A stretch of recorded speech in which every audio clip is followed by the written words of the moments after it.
Alright, the title was clickbait. Not that it isn't true, but it's just one of the many takes I want to address today, so treat this video as my battle mode retrospective. A fun fact to get started, this was supposed to be the first episode of the Rook View. Like, I'm talking about back in 2018. But I figured starting with battle mode would be weird, and then it just kinda never happened. But here we are now, here's all my battle mode takes. Feel free to argue with me in the replies, I'm always all for that. So Balloon Battle is what the series started with back in Super Mario Kart, and my first experience with Balloon Battle was the single player on MKDS, because that was my first MK game. So maybe I'm biased, but I think that this is the best iteration of the Balloon Battle. And the thing is, that it's kind of hype because, you get to choose how many balloons you have out at once. You get some reserve balloons. I don't think that's ever been done in any other game before or after it.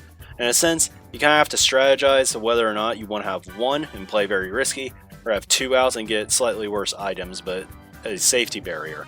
And it's really a question, again, of do you want a bag, do you want a front run, etc. Now, not that MK64 and MK Double Dash balloon battle modes weren't great, but I love the extra depth that the DS game had. And in the older MKs, you just got a set amount of balloons. It was still fun, but I just didn't think that they had as much strategy. To hype up MKDS even more, the Shine Runners mode may be forgotten, but it was actually one of the best battle modes ever in my opinion. It could even be my favorite. And like the Balloon Battle, it was a game of elimination and last man standing. It's a lot like Coin Runners, which I think kind of came as a result of it. It's been in the last few games, except for 8U, I think. But Shine Runners is way better than Coin Runners, and this is because unlike Coin Runners, there were only 9 shines, making them scarce, and it forced interaction way more rather than going out of your way to camp and coin collect. And given Mario Kart DS's touchscreen, you would see who had how many shines with Item Spy, making targeting certain players more worthwhile. So if you got ahead, you gotta watch out because I guess you have a target on your back. Whoever was tied for the least amount of shines at the end of a timer would be eliminated until the last man was standing. And as much as I liked MKDS Balloon Battle, I liked this mode even more, and I'm sad that it really only got to shine here, pun fully intended. It would be amazing to get to play against a full lobby of competent players one day, but it seems like a pipe dream unfortunately. The last man standing factor in Mario Kart DS was honestly so good. It made winning feel like a huge achievement because you had to usually make a game-winning play in a lot of circumstances, and always in Balloon Battle. But unfortunately, it didn't stay this way. In Mario Kart Wii, Wi-Fi was becoming a big ordeal, and while the amazing Wi-Fi for Mario Kart Wii was a huge boost for the series and the game, the one downside was that it ruined battle mode in my opinion. Because you could battle online now, Nintendo made battles timed with elimination, or without elimination, sorry, because it's boring for people to just sit around spectating after elimination instead of getting to play. There's also the issue of battles going on forever, which could hypothetically happen if they weren't timed. You can't have that happening in worldwides, obviously. Now, I really do understand why the decision was made, and Mario Kart DS Wi-Fi was great in my opinion, but had its flaws. But for starters, you played in GPs in that game instead of single races or battles, and because this inevitably led to tons of rage quits, they decided that they wanted to make Wi-Fi feel more inclusive, even if you were losing, so it made sense to go with the move where people have to not sit and wait at any point in time ever. What I don't understand is why there wasn't more battle mode options though, especially for friend rooms, because it's already bad enough that we were limited to a bad mode in Coin Runners and a dumbed down Balloon Battle, but you can still leave these modes in without taking away the option of playing elimination style battles. I think that's just a damn shame. Now in Mario Kart Wii, battle modes force team play as well, and I think teams are cool for battles, but again, why was the option forced? Just so people could sometimes gain BR without deserving it? It was a true head scratcher because if anything, it just made it so you were supposed to target less people. The free-for-all factor of battle mode, I would argue, made it so unique. Again, with a timer, you could win by just getting a lead and running away. The maps tended to be really big in Mario Kart Wii as well, so it felt like interaction wasn't forced. And if you watch some of my recent videos, you'd know that interactivity is what makes a competitive game so great to begin with. Lots of times you win because you had the most points when time runs out. I think that's a huge problem with modern battle modes. One of the best new features of Smash Ultimate was the new zoom-in effects that accompany the final strike of a match. Now I'm not saying that that needs to be in battle mode, but the point is that this touch is so cool because it brings a lot of hype and emphasis to the very end of a game. Battle mode didn't used to miss out on this because in the past, You felt like you really did something when you won a balloon battle because you had to deliver the final hit to the one guy left. And that feeling just does not exist anymore. You just kind of suddenly win or suddenly lose.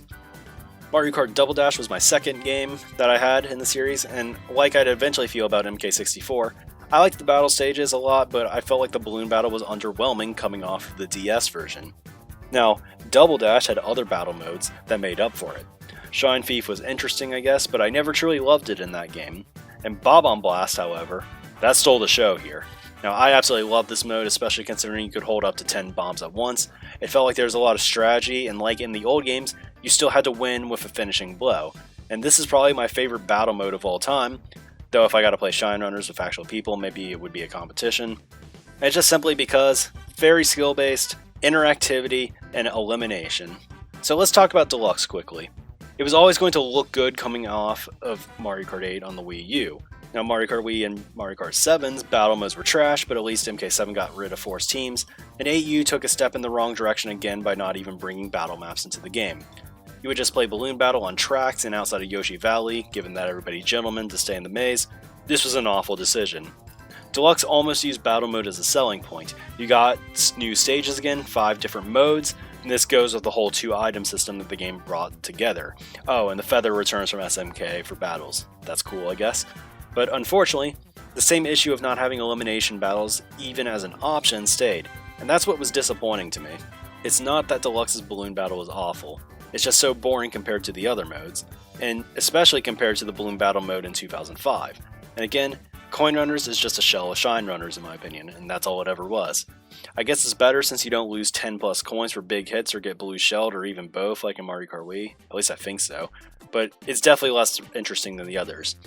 The other 3 modes I think are a bit more interesting. I think Shine Thief got a massive buff in this game compared to Double Dash. It feels like it fits Deluxe better, and I can't fully explain why.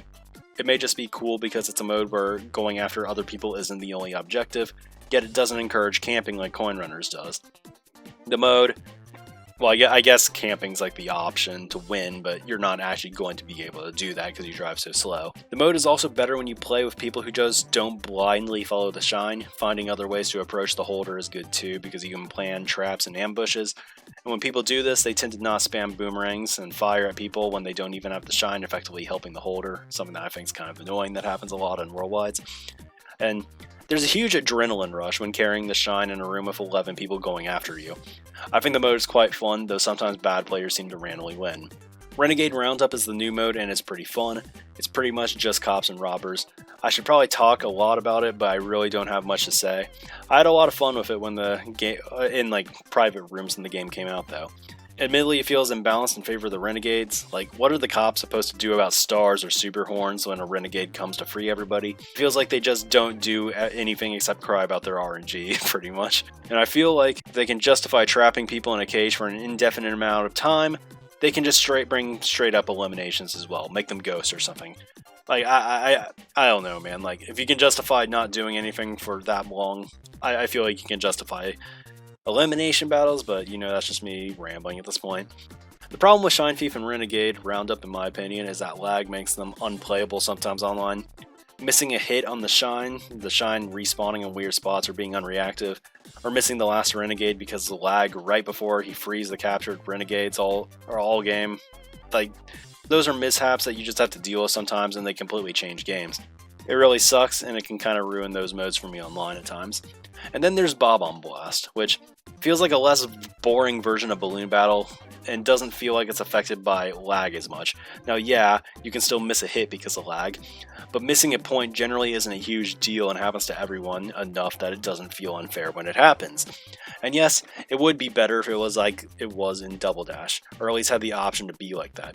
But given the 5 modes in Deluxe, I think it's definitely the most worthwhile mode to play online. So yes, it's interesting enough and it's playable on Wi-Fi. There's lots of strategy to play it in both free-for-all and teams, and like in Double Dash, you can hold up to 10 bombs at once, should you play defensively or go on the offensive. You have 5 balloons to start, and you lose half of your points every time you lose all your balloons, but when you respawn you only get 3, so there's a huge advantage if you don't lose all of your balloons to begin with. You can now hold bombs longer to throw them further, which can make decisions to attack from a distance a possibility, and the skill is finding the right shot that doesn't put you at risk. When there's 1 minute left, double boxes start spawning as well, and this makes the ending quite stressful for those who only have a few balloons left, and provides a bit of a comeback mechanic for those who need to be the aggressor in order to win. And finally, what I think is unique about Bob-omb Blast is that it's the only interactive mode in Mario Kart history, as far as I'm aware of, that's 100% skill-based, and when you hit an item box, you know what you're going to get. Everything is simply on you to execute, kind of like a real sport. And I think that gives the mode interesting value, and it doesn't even sacrifice forced interactivity either. It's really awesome. I'm not sure what the best timer is for this mode. I think you need to make it tough to win with your initial set of balloons, but not too tough. I just wish we had more options for all the modes, namely, elimination. But hey, at least battle mode is playable for the first time since 2005, and that's kind of cool. Some final subjective opinions, but here are the best 3 battle stages in the series history. Number 3, Block Fort. Everyone loves this one for a good reason. It's gigantic and designed in such a cool way. I know most are nostalgic because it's from MK64, but I have tons of MKDS nostalgia for this stage. Number 2, Double Deck. I love the verticality on this stage, and I can't wait to get to play it in a future title, because I think it's the only 64 map that hasn't been brought back yet, which is kind of why I'm surprised it's not in 8D, but I think it's only a matter of time. Like, if they release a new game, I feel like there's a really high chance that it's going to be back. I really love the concept of stages with multiple floors or levels, though, and if I were to ever become a CT creator or something, I'd definitely want to create a track that has similar ideas to Double Deck. I think it's cool how you can get back to the starting platform only through jumping through the top floor as well. And number 1, Luigi's Mansion. This stage I felt works so well with Bob-omb Blast and Double Dash. You could throw bombs down to the main level through the ceiling or ricochet them off the walls and the hallways for surprise attacks. And when I saw that this map was coming back with Bob-omb Blast and Deluxe, I was actually really ecstatic that I forgot the game was committing a crime by not bringing back any new racing courses to the game. But unfortunately, it's not the same in 8D. I still love it, I love the vibe of it, I like the floors and levels aspect of it just like I like them on Double Deck. I think their added rain is kind of cool in 8D, and it's still my favorite battle mode to play. I think it's really cool, but I think it was a little bit better in Double Dash. But anyways, that's all. It's a fun video to make, I guess. I hope you enjoyed it. It felt kind of like an older episode where I was shorter and opinionated, and it's been a while since I made one like this. So feel free to drop your opinions in the comments. Maybe I'll argue with you. Thanks for watching.